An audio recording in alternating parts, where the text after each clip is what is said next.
तुम्हें जो असल पैगाम देना है, मुझे जो कहना है वो ये है कि उनके नाम पे जलसे करके ये पैगाम और लोगों तक ये बात पहुंचाना मकसद होता है कि अल्लाह ने तुम्हें दौलत दी है तो इस दौलत को झगड़े में, अपनी नाक ऊंची करने में, शादी ब्याह में फजूल तौर पे न बहाओ।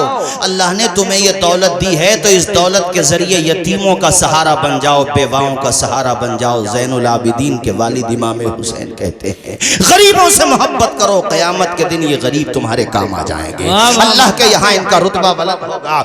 और याद रखो, ये जो दौलत पानी की तरह हमारे इलाके में झगड़ों के मौके पे बहाई जाती है, ये तुम्हारे लिए वबाले जान बन जाएगी क़यामत के दिन।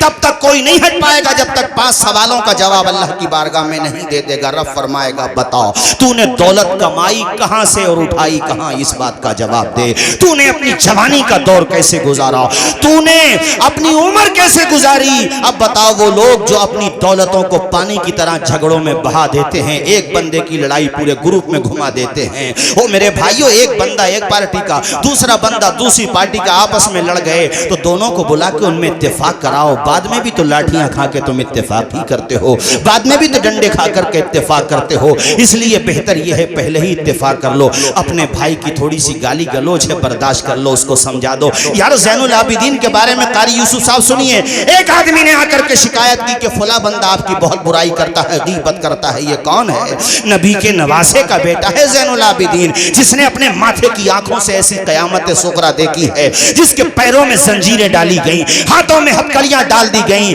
अल्लाह अकबर, वो सब्र और रज़ा की आला चट्टान। उनसे कहा गया कि फला बंदा आपकी गीबत करता है, बुराई करता है। आपने कहा चलो मुझे उसके पास लेकर के चलो। अब वो घबरा रहा था जिसने आकर के शिकायत की थी कि वहां जाकर के मेरा नाम खुल जाएगा। मैंने तो हजरत की हमदर्दी में आकर के बता दी। हजरत ने कहा तुझे उसके सामने लेके नहीं जाऊंगा, बस उसके पास तक मुझे पहुंचा दे, बाकी तो मैं बात खुद ही कर लूंगा।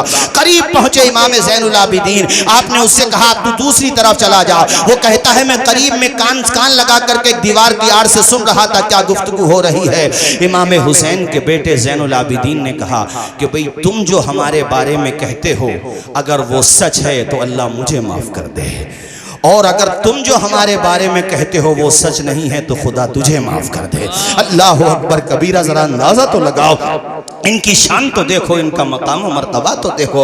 आप तसव्वुर तो करो कैसी गरीब परवरी करते अल्लाह के पैगंबर। फरमाते हैं, पूछा गया या रसूल अल्लाह सबसे बेहतरीन सदका कौन सा है? कारी साहब सुनिए, तो हुजूर ने फरमाया सबसे अच्छा सदका यह है कि तुम्हारी बेटी शादी के बाद अगर तुम्हारे पास वापस लौटा दी जाए तो उस बेटी का ख्याल रखो, यह सबसे बेहतरीन सदका है। अल्लाह अकबर कबीरा। मेरे आका फरमाते हैं अगर तुम किसी यतीम बच्चे के सर पे दस्ते शफ़क़त रख दो, उसके नीचे जितने हाथ के नीचे बाल आएंगे, अल्लाह हर बाल के बदले में तुम्हें सदके का सवाब अता फरमा देगा। ऐसी मोहब्बत फरमाते हुजूर ने सहारा देना सिखाया है, हुजूर ने आसरा देना सिखाया और करबला वालों ने अमल करके दिखाया है। मेरे साथियों, यार अंदाजा तो लगाए कितनी गरीब परवरी करता है ये खानवादा, गरीबों से कितनी मोहब्बत करता है। आला हजरत ने बिला वजह नहीं कहा है, बिल्कुल सच कहा है। तेरी नस्ले पाक में है बच्चा बच्चा नूर का, तू है ऐने नूर तेरा सब घराना।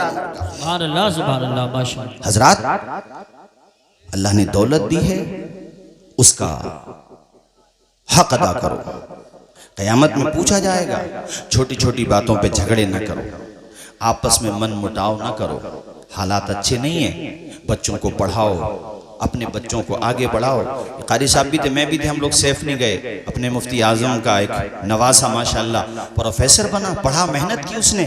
और जब बंदा मेहनत करता तो अल्लाह ताला उसका सिला अता फरमाता है। आप हजरत क्यों सोचते हैं कि हमारा बच्चा नीट नहीं निकाल सकता, हमारा बच्चा MBBS नहीं बन सकता, हमारा बच्चा आलिम नहीं बन सकता? क्यों नहीं बन सकता? अगर वो मेहनत करेगा। यार तो तुमने सुना नहीं है, कश्तियां जब लहरों से टकराती हैं तो किनारे पे पहुंच ही जाती है। सुभान अल्लाह, सुभान अल्लाह। चूंटियां जब दीवार पे चढ़ती हैं, गिरती हैं, चढ़ती हैं, गिरती हैं, मैया वो चढ़ ही जाती है। लोहार को देखा होगा, वो भट्टी में सुलगाता है लोहे को, और उस पे जब हथौड़े पड़ते हैं तो एक दिन वही लोहा कुंदन बना दिया जाता है। दाने को मिलाया जाता है मिट्टी में, किसान उस पे पानी चलाता है, अलग अलग मरहलों से वो दाना गुजरता है। एक दिन उसी दाने से एक पौधा निकल के आ जाता है। मिटा दे अपनी हस्ती को अगर कुछ मर्तबा चाहे कि दाना खाक में मिलकर गुले गुलजार हो। वाह वाह वाह, आज ये मन बना के जाना यहां से कि हम अपनी दौलत को अच्छे कामों में लगाएंगे, बुरे कामों में नहीं लगाएंगे, अच्छे कामों में लगाएंगे। अल्लाह ने दौलत दी है, बच्चों को पढ़ाएंगे, साल पलटने पे ज़कात देंगे, और अल्लाह तौफीक दे तो अपने रिश्तेदार आसपास में पड़ोस में कोई यतीम बच्चा होगा, उसको अपनी औलाद का दर्जा देंगे। बोलिए जोर से इंशाअल्लाह, जोर से बोलिए। अल्लाह को गरीब परवरी पसंद है। हयातुल हैवान में एक वाकया लिखा हुआ, बड़ा अच्छा वाकया मैं सुनाऊंगा। करबला के बाद के वाकयात में से कुछ कड़ियाँ सुनाऊंगा, मगर ये वाकया मुझे याद आ गया, शायद आप लोगों की दुआओं से याद आ गया। हयातुल हैवान में अल्लामा कमालुद्दीन दुमैरी लिखते हैं कि एक औरत अपने सर पे कपड़ों की पुटलियाँ बना करके, वो एक नहर थी करीब में, चूंकि पहले घरों में नल तो होते नहीं थे, तो वो कपड़े धोने के लिए चली गई। उसके पास एक दूध पीता बच्चा था छोटा सा, उसको भी ले गई। वो सो रहा था, करीब में जाके दरख्त के नीचे सुला दिया। कपड़े धोने से जब वो फारिग हो गई तो दोपहर का वक्त हो गया था, वो खाना खाने लगी। खाना खा रही थी, इज़ जा अस्साइल, अचानक एक भीख मांगने वाला आ गया। औरत का दिन नरम था, उसे तरस आया। उसने जब सवाल किया खाने का, तो उसने वो सारा खाना फकीर को दे दिया। वो फकीर आदमी भूखा प्यासा था, और किसी कमजोर को वक्त पड़ने पे कोई मदद कर दे तो उसे वो नहीं भूलता है। उसने बड़ी दुआएं दी और वो दुआएं देकर चला गया। कुछ कपड़े बाकी बचे थे, वो धोने लगी। कपड़े धो करके जब फारिग हुई तो उसके बाद अपने बच्चे के करीब गई जहाँ पे लिटाया था। क्या देखा कि बच्चा वहाँ पर नहीं है। वो घबराई कि अब इस वादी गैर ज़ी ज़रामे में कहाँ जाऊँ अपने बच्चे को तलाश करने। बच्चा नहीं था वहाँ पर। वो चारों तरफ नज़र दौड़ाती है, बच्चा नज़र नहीं आया। कुछ देर के बाद उसकी नज़र पड़ी एक झाड़ी पर। उसने देखा कि झाड़ी के पीछे भेड़िया खड़ा था और भेड़िए के मुंह में बच्चा पड़ा हुआ था। जाहिर है बच्चा भेड़िए के मुंह में मतलब मौत के मुंह में, मगर वो माँ है और माँ तो माँ होती है जी। माशाअल्लाह, औलाद माँ बाप की कदर न करे ये उसकी हिरमा नसीबी है, वरना माँ बाप का रुतबा कोई क्या बयान कर सकता है। वो अपनी जान की परवाह किए बगैर भेड़िए के पीछे दौड़ने लगती है। कहते हैं ना, जब मुसीबत का वक्त आता है तो फिर मुसीबतें एक ही साथ आती हैं। पत्थर था, पत्थर पे पांव लगा, वो गिर गई, बेहोश हो गई। कुछ देर के बाद जब उस औरत को होश आया तो उसने देखा वही बेटा जो भेड़िए के मुंह में था, उसके करीब में लेटा हुआ मुस्कुरा रहा था। बोलो सुभान अल्लाह, सुभान अल्लाह, बुलंद आवाज से बोलो सुभान अल्लाह। अल्लाह अल्लाह। वो चारों तरफ नजर दौड़ाती है, मौला ये मेरा बेटा जो भेड़िए के मुंह में था आखिर मेरे करीब कैसे आ गया। चूंकि वो बेहोश हो गई थी, होश आया था। अब चारों तरफ नजर दौड़ाने के बाद उसे कुछ नजर नहीं आ रहा था। काफी देर के बाद तलाशो जुस्तजू के बाद अचानक उसकी नजर पड़ती है कि दो सफेद कपड़ों वाले नूरानी चेहरों वाले कुछ दूर निकल गए थे। ये समझ गई हो ना हो इन्हीं दोनों ने मेरे बच्चे को भेड़िए के मुंह से बचाया। इसने दोनों को आवाज दी, वो दोनों वापस आ गए। हत्ता रजा इलैहा, दोनों इसके करीब आ गए। बोलो सुभान अल्लाह, सुभान अल्लाह, सुभान अल्लाह। जब दोनों करीब आ गए तो इस औरत ने उन दोनों से कहा, क्या तुम ही दोनों ने मेरे बच्चे को बचाया? उन दोनों ने कहा हाँ। कहा तुम कहाँ रहते हो, कहाँ के रहने वाले हो? इतने नूरानी चेहरे मैंने आज तक नहीं देखे, इतने प्यारे लिबास वाले मैंने आज तक नहीं देखे।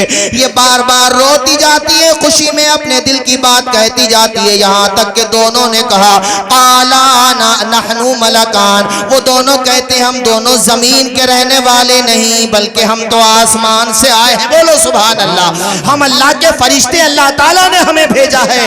इतना जब सुना तो खुश हो गई, मसरतों में आंसुओं में इजाफा हो गया। दिल का पैमाना आंखों से छलकता जाता था, दीदा होती जाती थी। रोते हुए कहती है दोनों फरिश्तों से, ए अल्लाह के फरिश्तों जरा ये तो बताओ, अल्लाह ताला ने जब तुम्हें मेरे पास भेजा तो रब ने क्या फरमाया मेरे बारे में? वो दोनों कहते हैं हमें नहीं पता, हम तो अल्लाह की इबादत कर रहे थे, अल्लाह ताला का हुक्म आया फुला मकाम पे जाओ। हमने कहा मौला वहां जाने की वजह क्या है? कहा वहां पे जाओ, भेड़िए से औरत के बच्चे को बचाओ, बच्चे को भेड़िए बच्चे को औरत की गोद के करीब करके आ जाओ। हमने कहा मौला मेहरबानी की वजह? तो रब ने फरमाया जो जमीन वालों के काम आता है अल्लाह ताला उसके बिगड़े हुए काम बना देता है। नारे अल्लाह या रसूल, या रसूल, जिंदाबाद जिंदाबाद। जिंदाबाद जिंदाबाद। अल्लाह अल्लाह। वो औरत समझ गई, चूंकि उस औरत ने एक भूखे को खाना खिलाया था, प्यासे को पानी पिलाया था, एक भूखे के काम आ गई, तो अल्लाह ताला ने उसका बिगड़ा हुआ काम बना दिया। वो दोनों फरिश्ते ये कहकर के आसमान की तरफ परवास करने लगे। कुछ दूर जब जमीन पे चल रहे थे तब तो वो नजर आए, उसके बाद निगाहों से गायब हो गए। मगर वहां हवा सरगोशियां करने लगी, माहौल में मस्ती होने लगी, बड़ा प्यारा मंजर हो गया। उस मंजर को शायर अपनी जबान में कहता है, बड़े प्यारे अंदाज में समझाता है।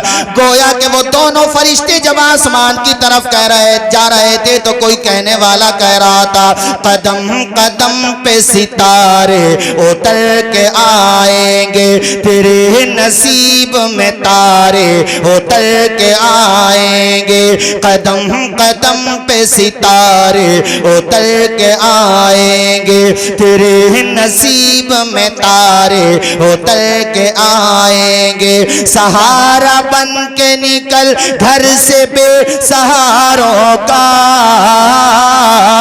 सहारा बन के निकल घर से बेसहारों का, तेरी ही मदद को फरिश्ते उतर के